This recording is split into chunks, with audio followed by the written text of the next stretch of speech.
Et bienvenue donc dans ce webinaire gratuit destiné donc aux acteurs agroalimentaires bio en France. On va parler aujourd'hui de la différenciation qui peut être réalisée sur le marché bio, donc en France et à l'international.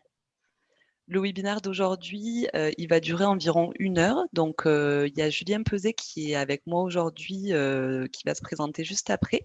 Donc, on sera les 2 intervenants pour ce webinaire et du coup, il va y avoir à peu près 45 minutes de présentation et ensuite on va passer, 15 minutes à peu près pour répondre à vos questions. Donc voilà, si vous avez des questions, n'hésitez pas, à les poser dans le chat.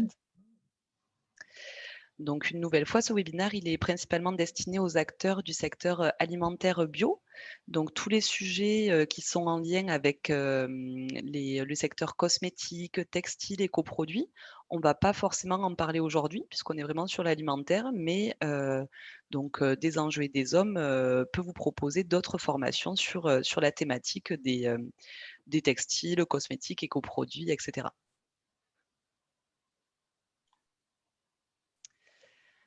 Alors du coup, donc avant de commencer, je vais vous expliquer quelques règles, simples relatives à l'usage de Zoom.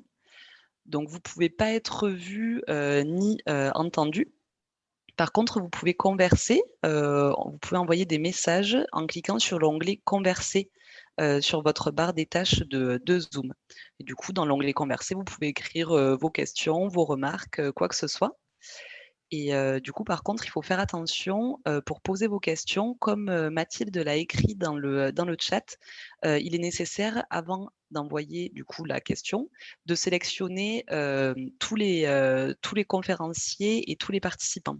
Parce que sinon, par défaut, je crois que ça va envoyer que à moi et du coup, tout le monde ne pourra pas lire. Et du coup, l'onglet «Converser» vous servira également pour répondre à certains, quiz qui sont présents dans la présentation d'aujourd'hui. Pour information aussi, donc tous nos webinaires, ils sont, enregistrés et ils seront diffusables du coup en replay sur, notre chaîne YouTube, donc sur la chaîne, YouTube des enjeux et des hommes.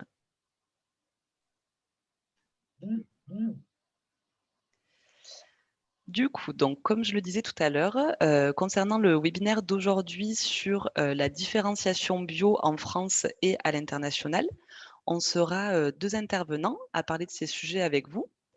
Donc, il y a Julien Peuzet, qui est le responsable du service Bio+ d'EcoCert France et du coup, je te laisse te présenter, Julien, si tu veux, dire quelques mots.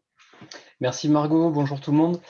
Donc effectivement, je suis aujourd'hui donc le responsable d'un service qu'on a créé au sein d'EcoCert France il y a maintenant 5 ans et qui a pour objectif d'accompagner nos clients dans leur démarche de différenciation. Donc ce sont essentiellement des clients certifiés BioCE qui souhaitent valoriser leurs produits sur certains marchés, que ce soit en France ou que ce soit en Europe ou sur le grand export. Et dans ce cadre-là, pour atteindre ces marchés, il y a généralement besoin d'ajouter un logo ou une mention particulière liée à un cahier des charges ou une charte privée.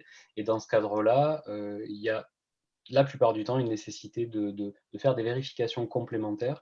Et aujourd'hui, nous, donc ce service BioPlus propose des audits en lien avec ces démarches privées, en associant nos auditeurs qui sont qualifiés BioCE et qui ont une multi-compétence pour réaliser des vérifications selon ces cahiers des charges privés ou des cahiers des charges en lien avec le grand export pour commercialiser dans certains pays comme la Chine, comme les États-Unis, le Japon ou le Brésil, où on a de plus en plus de demandes sur ce secteur-là.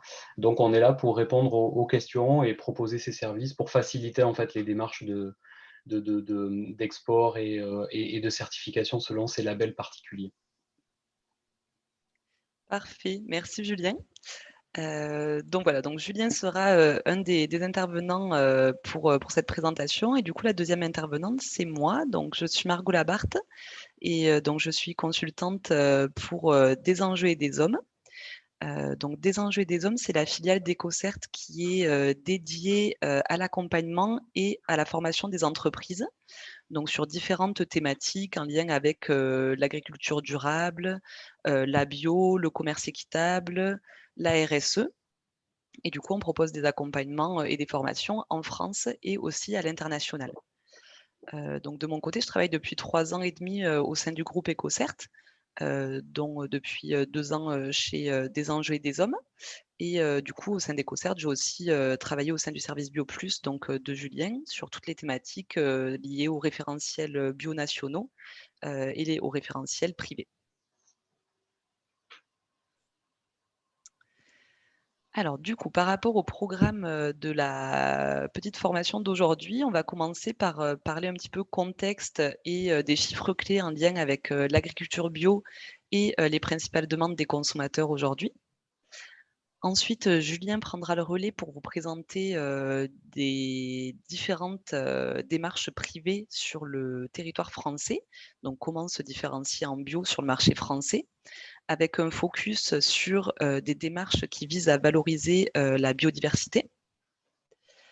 Ensuite, en troisième partie, je vous parlerai de la différenciation bio à l'export, notamment du coup des référentiels nationaux. Et on prendra comme exemple le cas de l'export vers les USA. Ensuite, on terminera en vous présentant du coup les prochaines formations qui sont dédiées qui sont relatives à ces sujets. Et on prendra un temps du coup pour répondre à vos questions. Donc voilà, n'hésitez pas à poser vos questions au fil de la réunion, du coup à les poser sur le chat. Et on les remontera à la fin et on répondra de la plus ancienne à la plus récente. Donc, tout d'abord, au niveau du contexte de l'agriculture bio et des principales demandes des consommateurs. Alors, donc tout d'abord, le marché bio mondial, c'est un marché qui est très réglementé. En effet, on retrouve dans près de 100 pays, il y a des réglementations bio nationales qui sont en place et qui s'appliquent à l'échelle des pays, du coup, dans le monde. En Europe, par exemple, c'est la réglementation bio européenne qui s'applique, qui est la réglementation 834/2007 et qui va devenir la réglementation 2018-848, du coup applicable à partir du 1er janvier 2022. Aux États-Unis, c'est la réglementation NOP pour National Organic Programme qui est en place. Au Japon, c'est la réglementation JAS, etc. Donc en fait, aujourd'hui, il n'existe aucun règlement bio qui est commun à l'ensemble de la planète. C'est les réglementations bio nationales dans chacun des pays qui régissent les règles de production, d'importation et d'exportation dans leur pays. Parfois, pour simplifier les échanges entre différents pays, il y a des accords d'équivalence qui peuvent exister, mais ces accords d'équivalence, ils ne sont pas présents en fait entre tous les pays. C'est des accords spécifiques. Au niveau des principes fondamentaux de l'agriculture biologique, les grands principes, ils sont similaires sur tous les règlements bio nationaux dans le monde.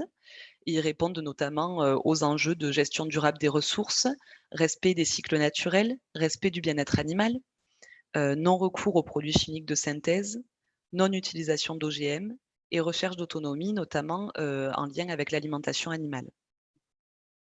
Donc le groupe EcoCert, EcoCert est le leader en fait de la certification bio dans le monde, et notamment grâce à nos filiales locales qui sont implantées dans près de 26 pays. Et du coup, en fait, grâce auxquelles on peut on peut vraiment couvrir une large sphère de réglementation bio et de pays dans le monde.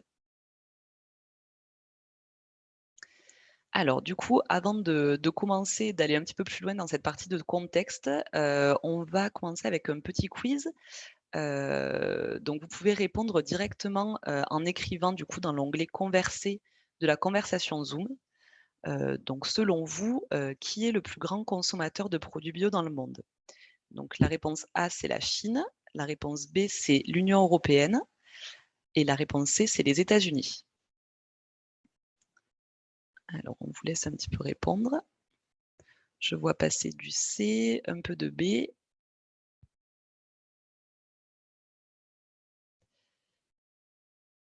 OK, B, C. Donc ça se joue plutôt, OK, alors on a un peu de A. OK, on a un peu de tout, mais majoritairement quand même, c'est plutôt C qui l'emporte, donc les États-Unis.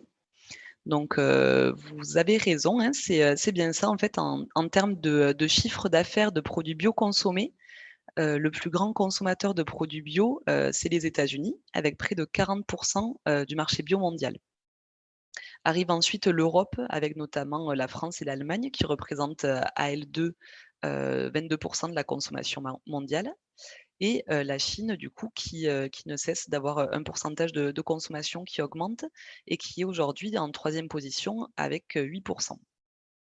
Et après on peut voir du coup dans les autres pays, qui arrivent quand même dans les principaux consommateurs, on voit le Canada, beaucoup de pays d'Europe et le Japon et l'Australie.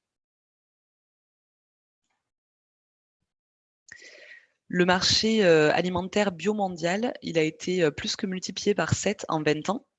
Donc il représentait 15,1 milliards d'euros en, 99 contre 112,3 milliards d'euros en 2019.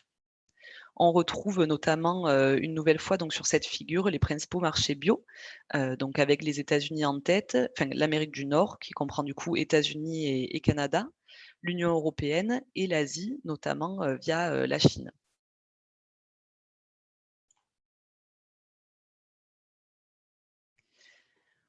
Au niveau de la consommation et des tendances de consommation de produits bio dans le monde, donc encore une fois, hein, près de 9/10 de la consommation mondiale de produits bio, elle est réalisée en Amérique du Nord et en Europe.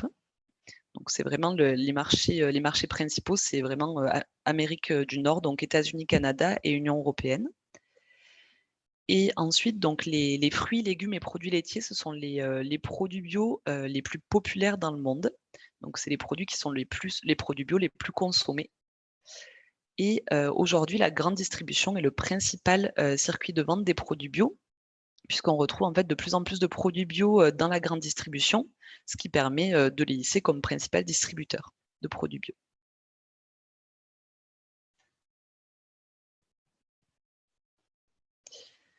Au niveau des, principales raisons d'achat de produits bio.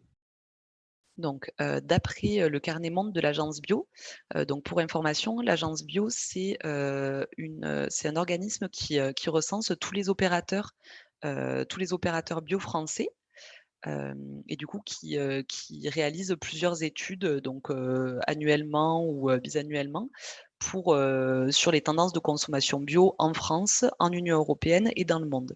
Et du coup, ils ont, récemment mis à jour leur carnet monde, avec des chiffres clés très intéressants. Donc je vous, recommande d'aller consulter si jamais, ça vous intéresse.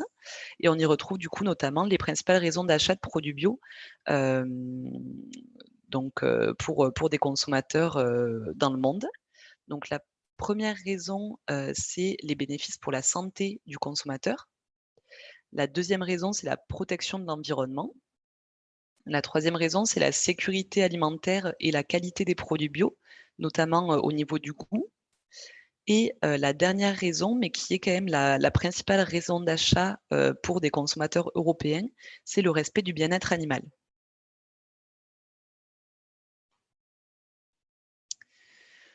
Donc la réglementation bio, elle est bien installée partout dans le monde, et elle permet de valoriser des bonnes pratiques environnementales. Par contre aujourd'hui, on voit que, quand même de nouveaux enjeux sont présents et ces nouveaux enjeux ne sont pas forcément couverts par, la réglementation biologique. Donc parmi ces enjeux, on retrouve notamment, nourrir une population qui est chaque jour de plus en plus nombreuse, notamment dans les pays émergents où du coup, on attend en fait d'être 9,7 milliards d'êtres humains, en 2050. Produire dans des conditions plus difficiles, notamment, en s'adaptant au changement climatique. Produire plus durablement, pour gérer les ressources et lutter, contre la destruction des écosystèmes. Produire mieux aussi pour répondre aux attentes, des consommateurs qui sont chaque jour de plus en plus fortes, notamment, en matière de santé, d'écologie, de responsabilité sociétale et cetera. Et le dernier enjeu qui est très important, c'est, revoir un petit peu nos systèmes de distribution par, du coup, distribuer autrement pour essayer de réduire l'empreinte carbone, du coup, en intégrant la digitalisation dans nos systèmes de distribution et en s'adaptant aux nouveaux modes de consommation.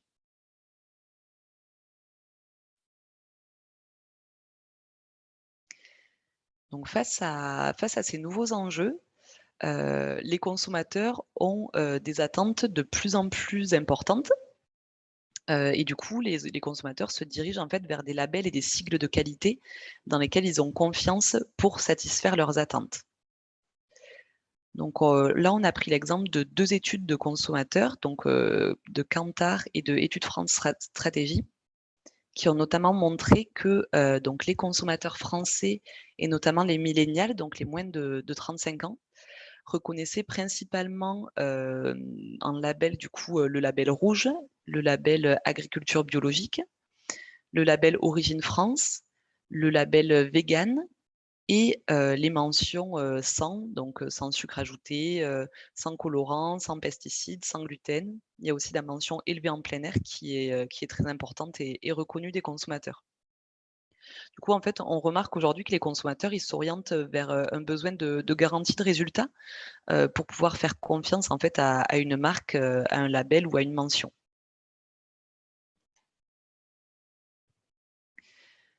Donc au-delà des logos, heu, il y a quand même de nombreuses mentions qui sont, gérées par des marques en fait, individuelles, qu'on voit apparaître de plus en plus sur les emballages des produits, donc bio, comme non bio.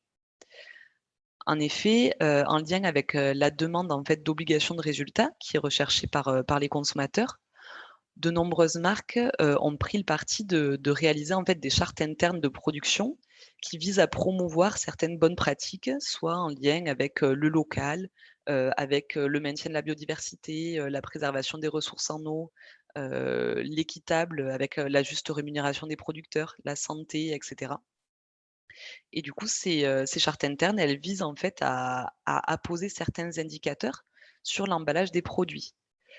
Donc en fait, on voit que, de plus en plus d'acteurs bio, se dirigent vers ce qu'on appelle la bio augmentée, en allant, plus loin, que ce qu'exige la réglementation bio sur les thématiques de circuits courts, de juste rémunération des producteurs, de gestion des cultures, de la préservation de l'eau et de la biodiversité et de la promotion des allégations santé.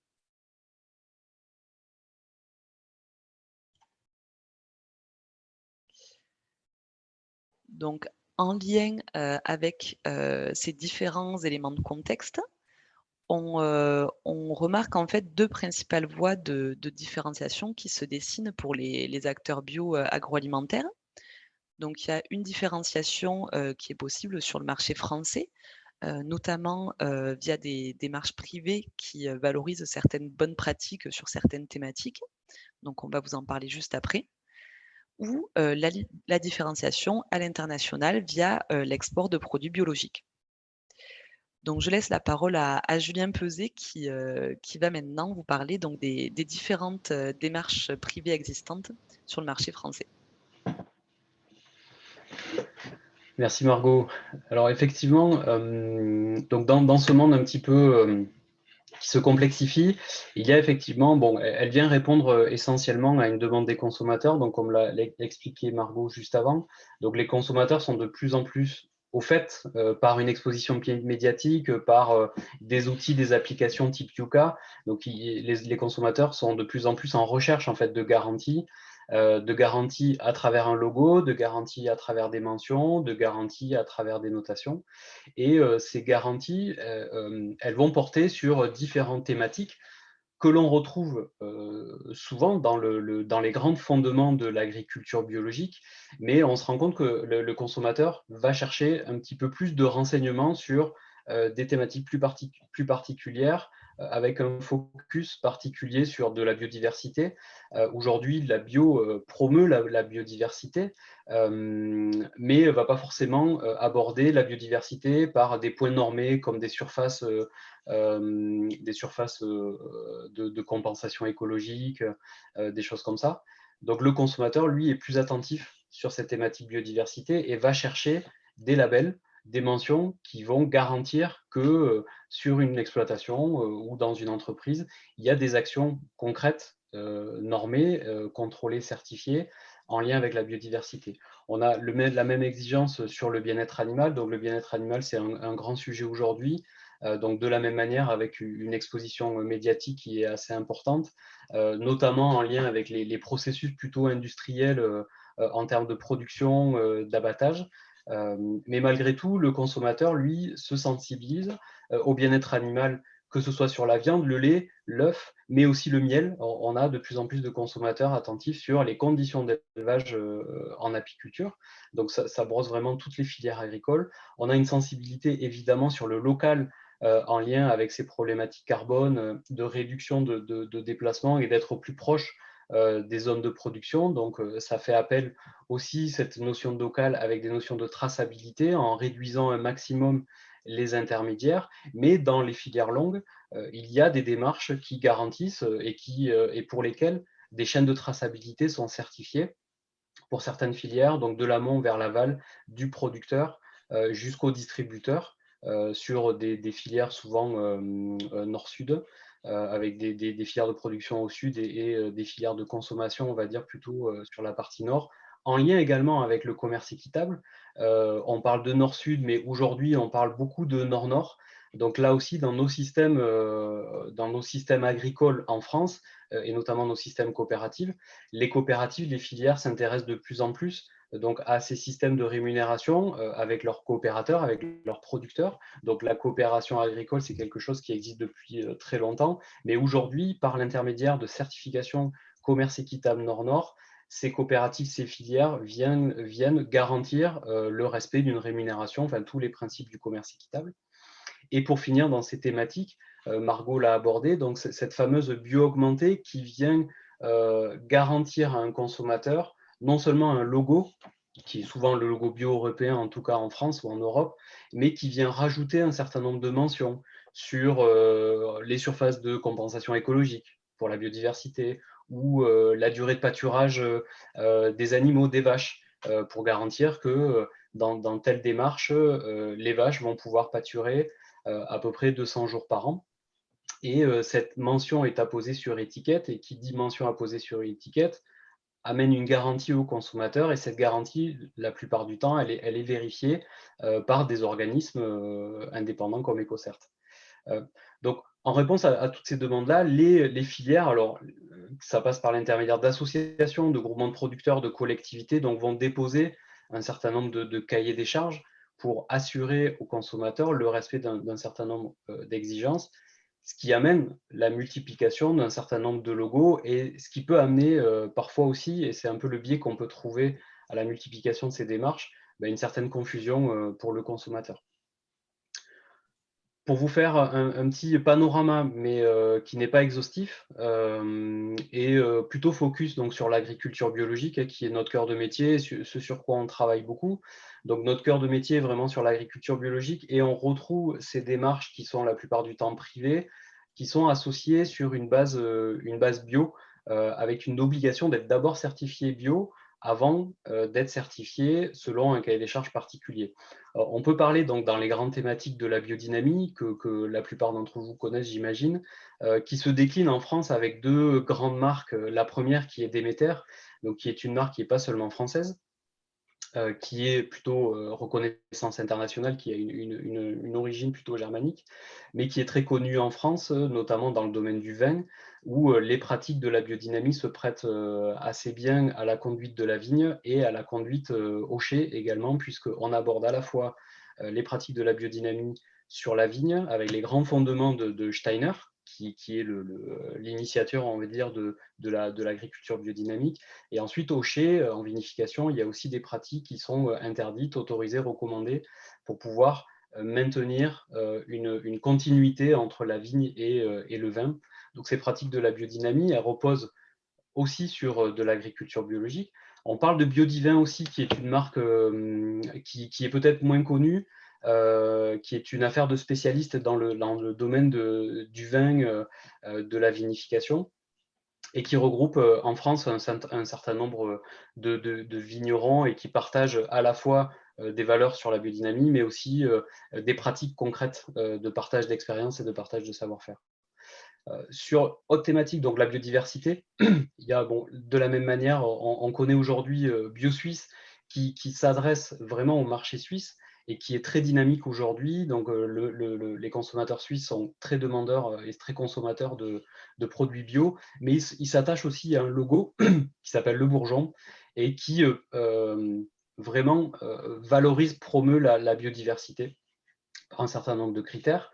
Donc, cette démarche bio-suisse est très ancrée à l'agriculture biologique, puisque pour être certifié bio-suisse, il faut d'abord être certifié bio-CE, ce qui n'est pas forcément le cas de Bee-Friendly ou de HVE. Donc, le Bee-Friendly qui a pour vocation de protéger plutôt les pollinisateurs, pas seulement les abeilles, mais d'une manière générale les pollinisateurs par des pratiques agricoles et notamment l'intervention de produits phytosanitaires, que ce soit des produits phytosanitaires chimiques de synthèse ou même des produits phytosanitaires utilisables en agriculture biologique. Cette démarche n'est pas rattachée forcément à une obligation bio, comme le HVE, donc ce qu'on appelle la haute valeur environnementale, qui a trois axes principaux: la gestion de l'eau, la gestion des intrants et la gestion de la biodiversité, qui peut être complémentaire à un cahier des charges bio. D'autres démarches sur une autre thématique qui est plutôt l'accent local, qui repose aujourd'hui sur du bio. Donc là, aujourd'hui, on cite 3 exemples qui sont des démarches régionales en Bretagne, BioBraise historique de la bio, qui existe depuis des dizaines d'années. BioLoire Océan, qui est une démarche un peu plus récente et qui est rattachée aussi à une coopérative, à une organisation de producteurs, donc plutôt sur le nord-ouest. Et puis le CAB, conversion agriculture biologique, qui est plutôt en Occitanie et qui vient valoriser de la conversion agriculture biologique sur un territoire de l'Occitanie. Voilà, qui valorise plutôt du local. En lien avec le bien-être animal, on a aujourd'hui des démarches associées, alors des démarches d'entreprise type Biolait, coopérative donc laitière très connue, qui demande à ses adhérents de respecter un certain nombre d'exigences, notamment l'origine France de l'alimentation.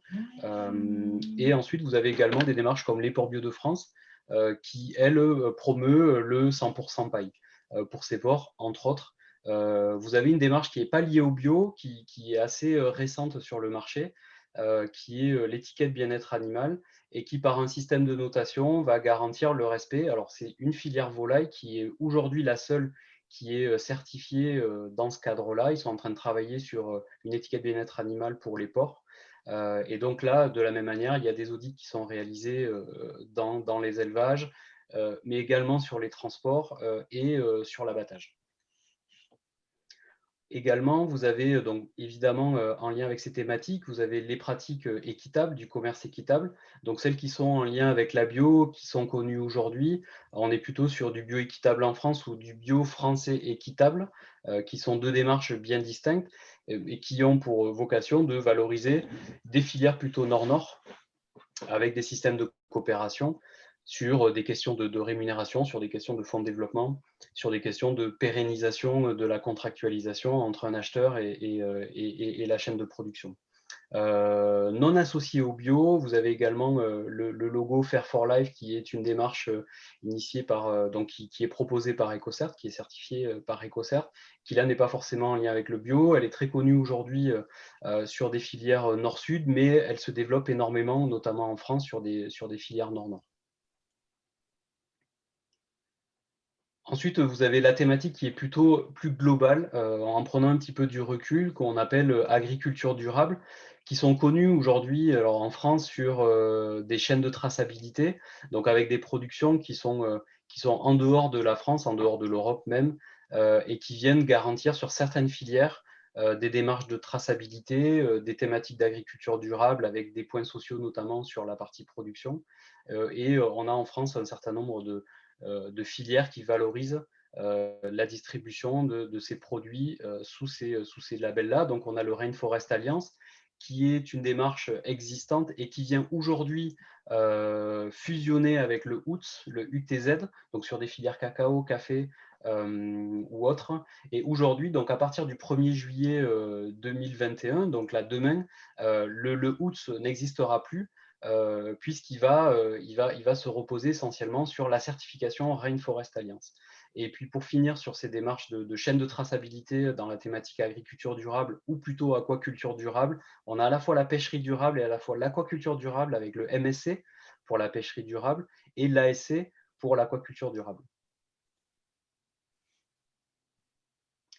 Juste un petit focus sur 2 autres démarches qui sont de plus en plus connues en France. Alors, il y a le Naturland qui est pour la valorisation en Allemagne, donc c'est une marque historique de la bio en Allemagne, où les consommateurs allemands font des choix de consommation selon ces démarches privées et ne se reposent pas du tout sur le bio-CE, même si ça en est un prérequis. Donc, ils sont très attachés à du Naturland, à du Déméter, comme on a parlé, à du Bioland. Et donc, cette démarche Naturland qui est générique, et qui parle d'agriculture biologique, mais qui, sur certains points, va pouvoir aller au-delà, notamment sur la partie sociale. Et ensuite, vous avez en France une démarche qui existe depuis une dizaine d'années aujourd'hui, qui s'appelle Biocohérence, qui a émergé en 2010 et qui est une démarche plus généraliste, qui concerne toute filière, qui est répartie sur toute la France et qui est de plus en plus demandée sur les filières, auprès des consommateurs. Pour faire un petit focus maintenant sur la biodiversité, donc de quoi parle-t-on? On a souhaité faire sur la biodiversité parce que c'est une grande thématique aujourd'hui dont on parle beaucoup, même en agriculture biologique. Et vous avez notamment le Synabio qui a défini un certain nombre d'indicateurs de la biodiversité concernant les filières françaises. Donc on parle beaucoup dans la biodiversité, alors à la fois des enjeux de biodiversité, on va dire généralistes, donc sur les espèces, l'impact de l'agriculture notamment sur les espèces, mais on parle aussi de biodiversité comme un moyen de conduire une exploitation agricole, comme un moyen de protéger également les habitats, pour protéger le sol, pour capter le carbone. Et ces thématiques-là, biodiversité, sont intégrées dans les systèmes de production à travers un certain nombre de cahiers des charges qui vont imposer finalement de mettre en place des systèmes de compensation écologique, de mettre en place des couverts végétaux, de mettre en place une certaine diversité culturelle, tout ça pour participer vraiment à une meilleure maîtrise des systèmes agricoles en minimisant l'impact que ça peut avoir sur l'environnement. Donc, on a cité quelques exemples, quelques logos comme le ROC, qui là aussi commence à être de plus en plus connu, qui ne concerne aujourd'hui que les USA. Donc, c'est une marque qui a été déposée aux USA et un certain nombre d'acheteurs américains demandent de plus en plus le respect d'un certain nombre de critères en lien avec le ROC, donc Regenerative Organic Certified. La terminologie, le mot régénérative aussi, on en parle de plus en plus dans la régénération, c'est-à-dire des systèmes de compensation aussi, où la pratique agricole vient protéger, pas seulement, mais vient aussi compenser la captation du carbone. On a parlé de BeFriendly, on a parlé de BioSuisse également, on a parlé du HVE. Donc, toutes ces démarches ont plutôt une orientation en lien avec la biodiversité. Et si on souhaite s'engager dans ces démarches-là, effectivement, il y a un certain nombre de choses à mettre en place sur les systèmes de production pour pouvoir répondre aux exigences et obtenir ces labellisations.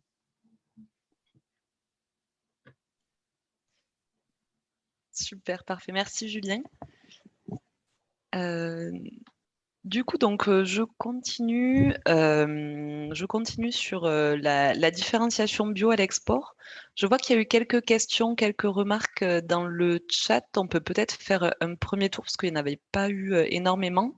Donc, une personne notamment qui faisait référence à Bio Sud-Ouest, donc Bio Sud-Est France, qui est aussi en effet une démarche locale.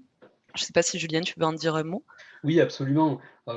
Nous, on travaille aujourd'hui dans cette démarche. Donc, on est EcoCert prestataire d'audit, où on a un certain nombre de nos clients bio qui souhaitent valoriser selon cette démarche qui vient garantir en fait une origine, comme le disait Flavie, comme l'écrivait Flavie, effectivement, une origine 100% bio, locale et avec des notions d'équitable. Et voilà, sur un périmètre géographique défini où on vient faire la promotion d'une origine sud-ouest. C'est ça. Et ensuite, on avait une autre remarque sur la création d'une charte. Donc, est-ce que tout le monde peut créer une charte? Existe-t-il une juridiction spécifique? Donc, il y a quelqu'un qui a réagi à cette question en indiquant que la charte n'avait pas de cadre juridique spécifique, qu'elle formalisait un engagement et que certaines chartes étaient associées à des critères de contrôle, soit des contrôles en interne, soit des contrôles externes qui sont aussi appelés tierces parties. Je ne sais pas si Julien, tu veux ajouter quelque chose par rapport à ce commentaire? Ouais, effectivement aujourd'hui, tout le monde peut créer sa charte, son logo. Après, derrière, il y a un cadre juridique qui va s'imposer par, la valorisation sur des mentions, notamment sur étiquette, qui rentre du coup dans une réglementation générale avec une obligation, de respecter les engagements qu'on prend. Donc ces chartes, elles font l'objet, alors de contrôle ou pas. Effectivement, c'est le propriétaire de la charte qui décide de mettre en place un plan de contrôle. Ce plan de contrôle, il peut être physique, il peut être documentaire, il peut être réalisé par les membres de la structure qui crée la charte. Donc, si c'est une charte d'entreprise, ça peut être des salariés de l'entreprise ou des techniciens quand c'est des coopératives qui vont réaliser des vérifications. Mais la plupart du temps, en tout cas, dans l'objectif d'apporter une certaine valeur, une certaine crédibilité, les chartes sollicitent des organismes de contrôle, en tout cas des structures indépendantes pour assurer une impartialité, pour pouvoir réaliser un certain nombre de vérifications et que la garantie qui est amenée au consommateur finalement puisse reposer sur quelque chose qui est complètement indépendant, sans conflit d'intérêt, avec impartialité et apporte un petit peu plus de valeur au logo qui est apposé. OK, parfait. Merci, merci des réponses et merci de vos questions. Du coup, vous pouvez, continuer à en poser, dans le chat, hein. On y reviendra dessus à la fin là, d'ici, une dizaine de minutes. Donc de mon côté, j'enchaîne sur, la différenciation bio, via l'export. Donc tout d'abord, au sens du code, douanier, communautaire, un exportateur, c'est un opérateur qui effectue les démarches pour faire sortir, la marchandise d'un pays. Donc ça signifie qu'un exportateur, il peut être différent du dernier préparateur d'un produit, dans le cas notamment, d'un exportateur qui serait juste, un négociant ou un trader qui fait simplement de l'achat-revente. De plus, au sens du règlement bio européen, l'export concerne les pays tiers qui sont des pays hors Union européenne. Donc en fait, on parle d'export, lorsqu'une marchandise sort de l'Union européenne pour aller vers un pays tiers. C'est le schéma, c'est ce que tente d'expliquer en fait le schéma sur la diapositive. Donc en fait, pour les transactions qui sont intra-Union européenne, le règlement bio européen s'applique et on ne parle pas forcément d'export parce qu'on ne sort pas de l'Union européenne, donc on parle simplement de transactions au sens du règlement bio européen. Donc toujours, selon la réglementation bio européenne, tout opérateur français, qui exporte des produits biologiques ou des produits en conversion vers l'agriculture biologique en dehors de l'Union européenne, tout opérateur qui effectue ce type d'opération a obligation de contrôle, et de notification auprès de l'agence bio.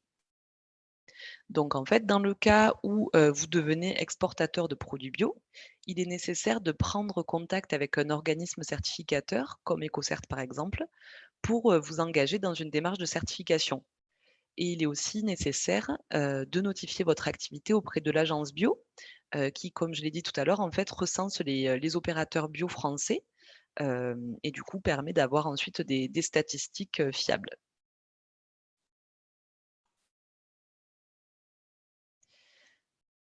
Au niveau des transactions qui se passent intra-Union européenne, donc la réglementation bio européenne, elle, régit la production, et le commerce de produits bio en Union européenne.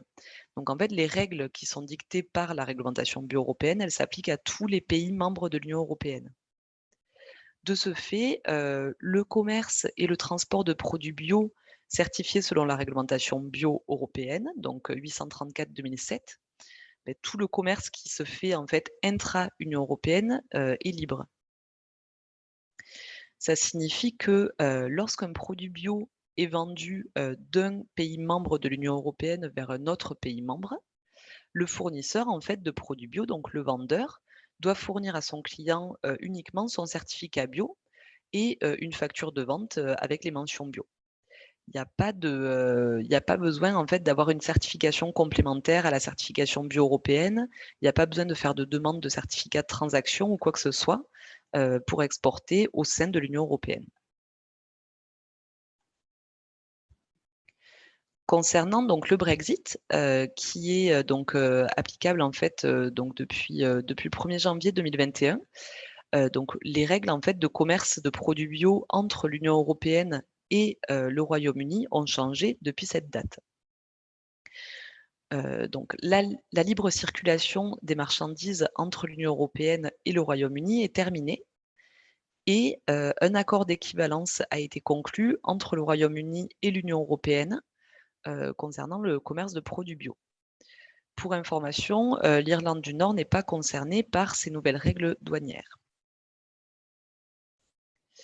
Du coup, donc, ce que l'accord d'équivalence couvre, donc ce que l'accord d'équivalence entre donc l'Union européenne et le Royaume-Uni couvre, ce sont donc le commerce de produits bruts agricoles ou aquacoles qui sont originaires, donc qui sont produits en Union européenne ou au Royaume-Uni, ainsi que les produits transformés qui sont destinés à l'alimentation humaine ou animale et qui sont transformés en Union européenne ou au Royaume-Uni. Donc par transformer, on entend une réelle étape de transformation.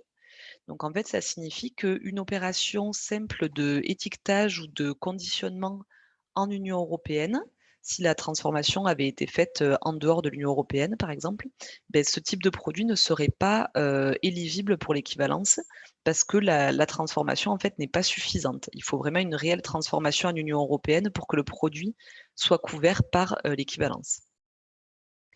Donc en fait, par contre, ça signifie que si un opérateur français qui est certifié bio européen en France pour une production de jus de fruits qui sont, eux, fabriqués en France, s'il souhaite exporter ce produit vers le Royaume-Uni, en fait, il pourra l'exporter sans contrainte de certification supplémentaire, puisque ce type de production, jus de fruits, produits fabriqués en France, donc en Union européenne, et certifié bio européen, ça rentre dans le champ d'équivalence d'Europe et Royaume-Uni.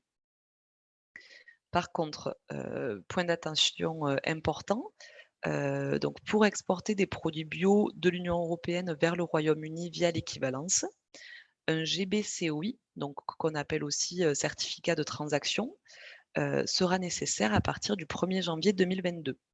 Donc en fait, si vous souhaitez exporter vers le Royaume-Uni, à partir du 1er janvier 2022, il sera nécessaire de demander à votre organisme certificateur ce type de document, donc le GBCOI.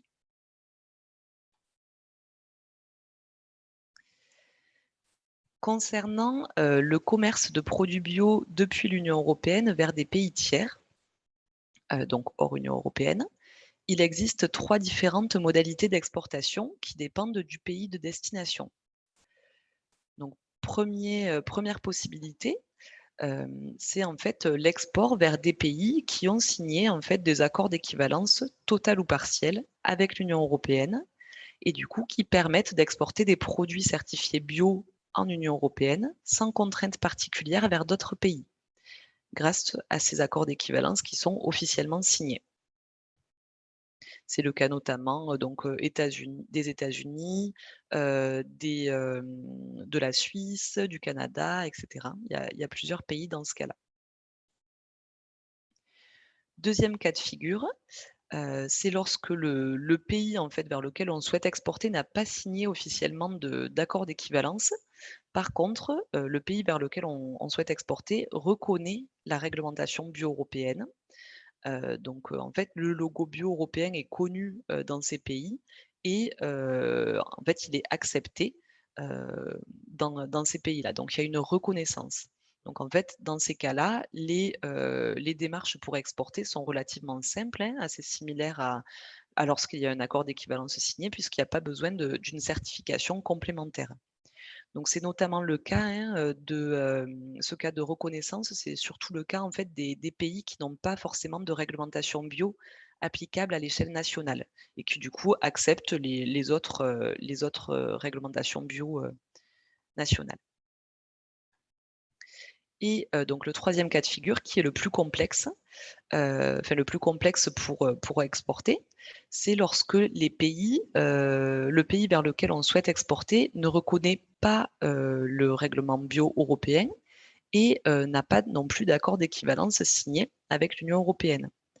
Parce qu'en fait, du coup, ça signifie que pour pouvoir exporter vers ces pays-là, C'est notamment le cas de la Chine, de Taïwan, du Brésil.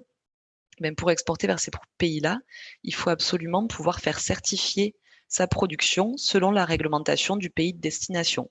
Donc selon la réglementation bio-Chine ou bio-Taïwan ou bio-Brésil, même si on est déjà certifié bio-européen.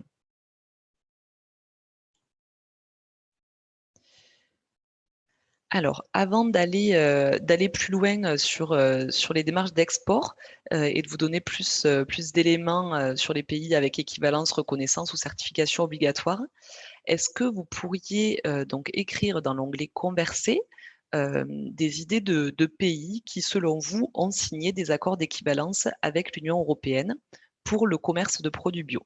Est-ce que vous avez des idées là-dessus? Vous pouvez essayer de répondre et on va regarder après.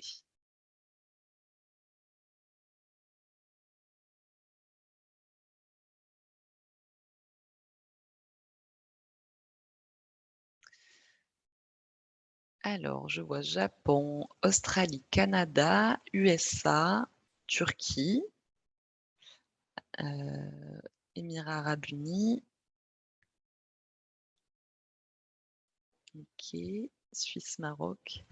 Il y a de tout. Est-ce qu'il y a d'autres idées? Israël, Arménie, Chine, Corée, Canada, Tunisie, Brésil, Maroc. Ok, alors, du coup, il y a un petit peu de tout. Afrique du Sud, ok. Alors, du coup, donc pour les pays qui ont signé une équivalence officielle avec l'Union européenne, dans ces pays-là, on va retrouver donc les États-Unis, en effet, ça a été cité plusieurs fois, le Canada aussi, le Japon, la Corée du Sud, la Suisse, qui a été citée également, la Norvège, le Chili et le Royaume-Uni, du coup, le plus récent. Donc ça, c'est des pays qui ont officiellement signé des accords d'équivalence. Donc ces accords d'équivalence, ils peuvent être total ou partiels. On va prendre le cas des États-Unis tout à l'heure, où vous verrez que le cas des États-Unis, c'est un cas d'équivalence partielle. Pour les pays où il n'y a pas d'équivalence officiellement signée, mais où il y a une reconnaissance de la réglementation bio-européenne, on retrouve notamment donc Singapour, les Émirats arabes unis, la Thaïlande, l'Australie, on va retrouver aussi la Turquie, l'Afrique du Sud aussi serait dans ce cas-là, etc. Et par contre, du coup, pour le cas des pays où il n'y a pas d'équivalence signée, où il n'y a pas de reconnaissance de la certification bio-européenne, c'est notamment le cas du Brésil, de la Chine, du Mexique et de Taïwan. Donc là, c'est les cas les plus complexes pour exporter, puisque cela signifie en fait qu'il faut se faire certifier et souvent qu'il faut certifier également toute la chaîne de production en amont de sa production de la transformation, selon la réglementation nationale en vigueur dans le pays. Donc soit bio-Brésil, soit bio-Chine, soit bio-Mexique, soit bio-Taïwan. Donc pour vous donner un exemple de règles détaillées d'export vers un pays, on a décidé de nous focaliser sur les États-Unis, qui est donc le principal marché bio mondial. Donc aux États-Unis, il existe un règlement national en vigueur dans le pays, qui est le National Organic Programme, qui est aussi appelé le NOP, et un accord d'équivalence entre les États-Unis et l'Union européenne est en vigueur depuis juin 2012. Cependant, cet accord d'équivalence, il est partiel, car il ne couvre pas tous les types de produits. Donc on va voir après quels types de produits sont couverts et lesquels ne sont pas. Pour les produits qui ne sont pas couverts par l'équivalence, il est toujours possible de demander du coup la certification NOP. Donc il y a deux manières d'exporter des produits bio aux États-Unis, notamment soit en passant par l'équivalence, soit en passant par la certification NOP.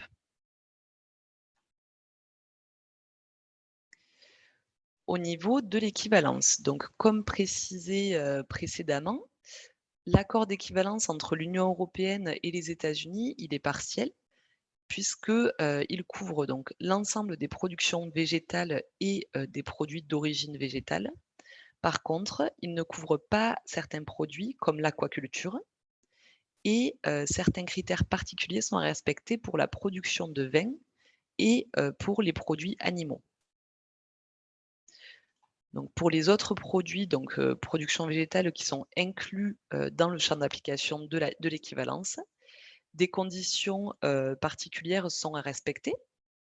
Donc les produits, en fait, il y a une condition d'origine, puisque les produits, pour pouvoir être exportés, vers les États-Unis via l'équivalence, il faut qu'ils soient soit cultivés, transformés ou emballés dans l'Union européenne.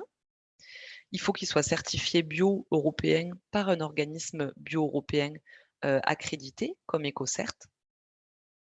L'étiquetage des produits finaux, doivent être, conformes à la réglementation, NOP et doivent être validés par l'organisme certificateur, donc EcoCert si EcoCert est votre organisme certificateur. Et toutes les expéditions de marchandises de l'Europe vers les États-Unis doivent être accompagnées d'un NOP Import Certificate. Donc ce NOP Import Certificate, en fait, il atteste que les produits, sont conformes aux termes de l'arrangement, bio-UE, NOP. Pour les produits qui sortent du cadre de l'équivalence ou sur démarche volontaire, il est aussi possible de demander en fait, directement une certification NOP.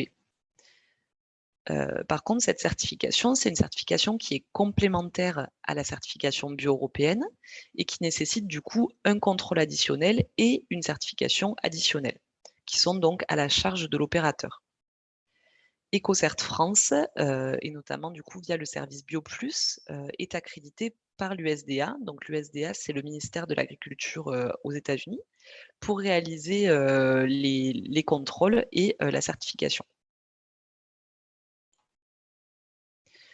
Au niveau du processus de certification, c'est à peu près le même que celui que vous connaissez, sur la réglementation bio européenne. Hem, Puisque donc, on a tout d'abord, vous formulez votre demande de certification.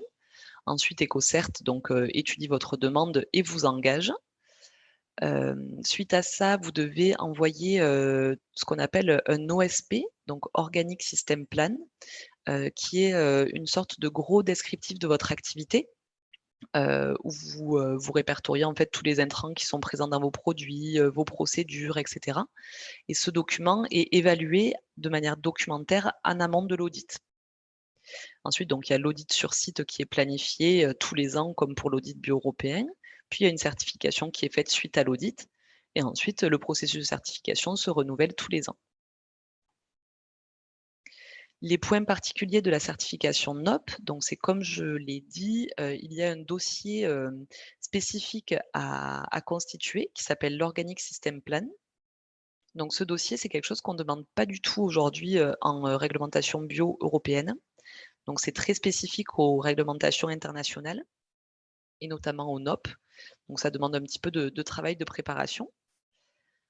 Ensuite, il faut que toute la filière soit contrôlée, donc du producteur au transformateur. Ça signifie qu'en fait, si vous êtes un fabricant, un transformateur, il faut que vos fournisseurs soient certifiés NOP. Ensuite, il n'y a pas de rétroactivité possible. Les stocks de produits transformés ne peuvent pas bénéficier. Donc oui, les stocks de produits transformés qui sont transformés avant l'engagement ne peuvent pas bénéficier de la certification NOP. L'étiquetage doit être conforme et validé par EcoCert.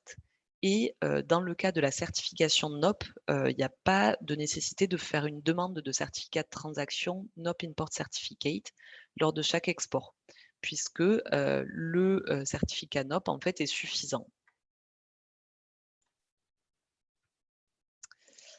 Voilà, donc j'en ai terminé sur la partie, sur l'export. Donc je vais reprendre vos questions, hein, juste après enfin pour répondre à toutes vos questions. Juste avant de clôturer, je voulais vous parler de nos prochaines formations puisque donc, le webinaire d'aujourd'hui, c'était un webinaire qui était, très générique, où on a vraiment, survolé, les différents sujets en lien avec les référentiels bio privés et les référentiels, nationaux. Donc en fait, pour aller plus loin, Des Enjeux et des Hommes, donc la filiale d'EcoCert dédiée à l'accompagnement et à la formation, propose, différents, types de formations. Donc le premier, c'est, un module e-learning de 2 heures en anglais qui reprend, les différentes règles d'export, depuis l'Union européenne vers 22 pays, notamment, via une carte interactive. Donc c'est ce que vous voyez sur l'écran. Pour information aussi, les modules e-learning, ils sont créés directement par nos équipes, donc à Des Enjeux et des Hommes, et ils sont hébergés sur notre plateforme e-learning qui s'appelle EcoCert Learning Academy.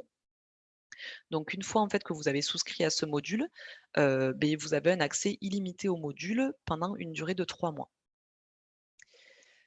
Une deuxième formation qui peut vous intéresser, c'est une formation en classe virtuelle de 3 heures le jeudi 23 septembre sur l'exportation de produits bio, où en fait, on va reprendre un petit peu, de la même manière que ce que je vous ai présenté sur les États-Unis, sauf qu'on va aborder la même chose en un peu plus, détaillé pour les États-Unis et en abordant aussi d'autres pays, qui peuvent vous intéresser, donc le Canada, la Chine, le Japon, Taïwan, la Corée, le Brésil et cetera.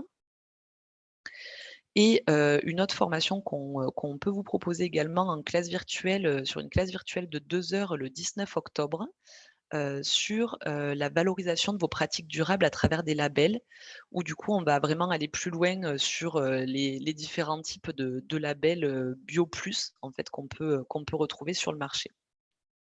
Donc voilà, on vous enverra les présentations PowerPoint et du coup, vous pourrez cliquer pour accéder aux formations. OK, donc je passe à la réponse aux questions. Hem, donc alors je remonte un petit peu. Hop là.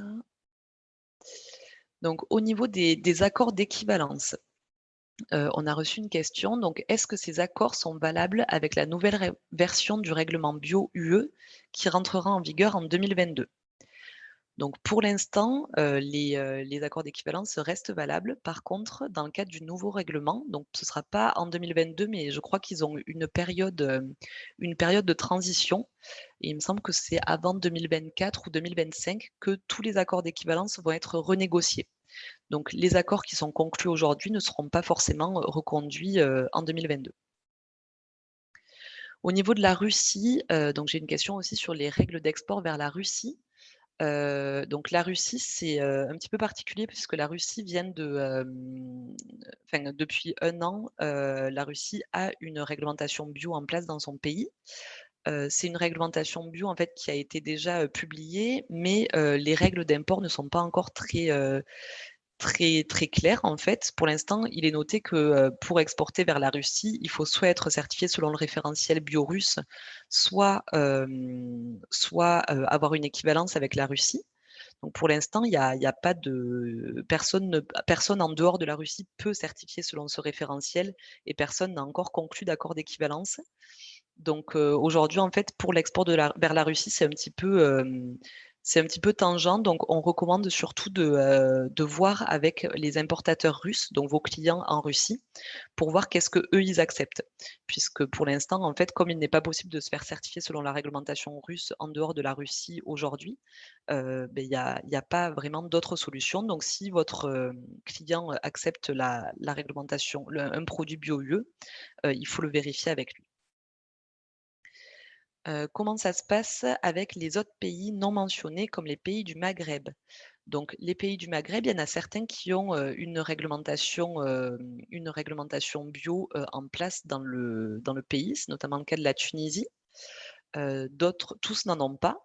Donc généralement, les produits bio européens sont acceptés, dans les pays du Maghreb. Donc ils rentrent en fait dans le cadre de la reconnaissance. Mais en fait, toujours dans le cadre de la reconnaissance, comme il n'y a pas d'accord officiellement signé, on recommande vraiment à demander en fait à chaque fois confirmation à votre importateur, de est-ce que lui, il acceptera bien, des produits bio UE. Pour la bière, on est dans quelle catégorie pour la bière et les spiritueux? Donc là, c'est par rapport, je pense, plutôt à l'export vers les USA. Alors, il faudra sûrement qu'on vérifie, mais selon moi, pour la bière et les spiritueux, ça rentre dans le cadre de la production végétale. Donc, c'est soumis à l'équivalence, je pense. Je pense qu'il faudra qu'on vous reconfirme ce point-là.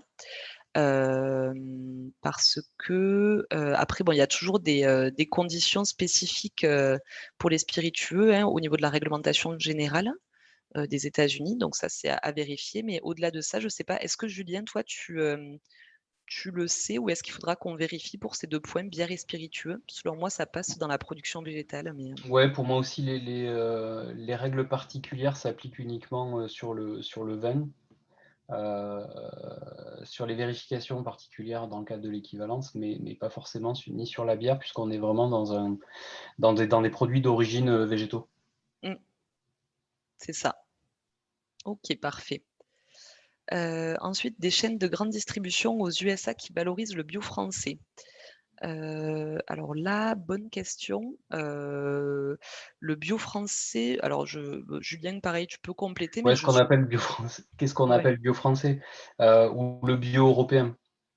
Je pense que oui, effectivement. Alors, moi, j'ai pas connaissance de chaînes qui valorisent spécifiquement du bio européen, mais en tout cas, le logo bio européen est effectivement connu. Mais assez réglementé. Je suis pas sûr qu'on ait des magasins spécialisés ou qu'on puisse retrouver dans des grandes surfaces des logos bio-CE. c'est ça.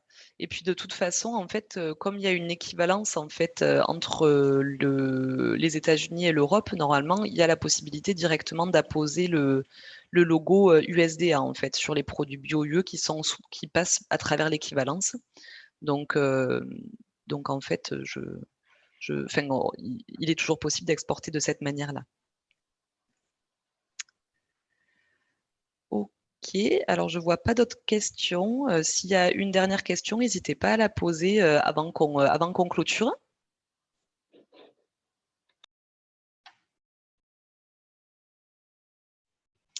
Bon, ben, je pense que c'est bon du coup. Donc, ben, merci à tous. Merci à tous pour votre participation.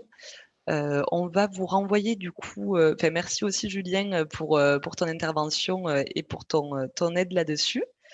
Pour tous les participants, vous allez recevoir très prochainement le support de formation qui vous a été présenté. Et de toute façon, voilà, si vous avez des questions complémentaires sur les formations ou sur des thématiques qui ont été abordées aujourd'hui, vous aurez mon contact à la fin de la présentation PowerPoint, donc n'hésitez pas à me contacter. Voilà, bonne journée à tous, bon après-midi et à bientôt. À bientôt. Au revoir.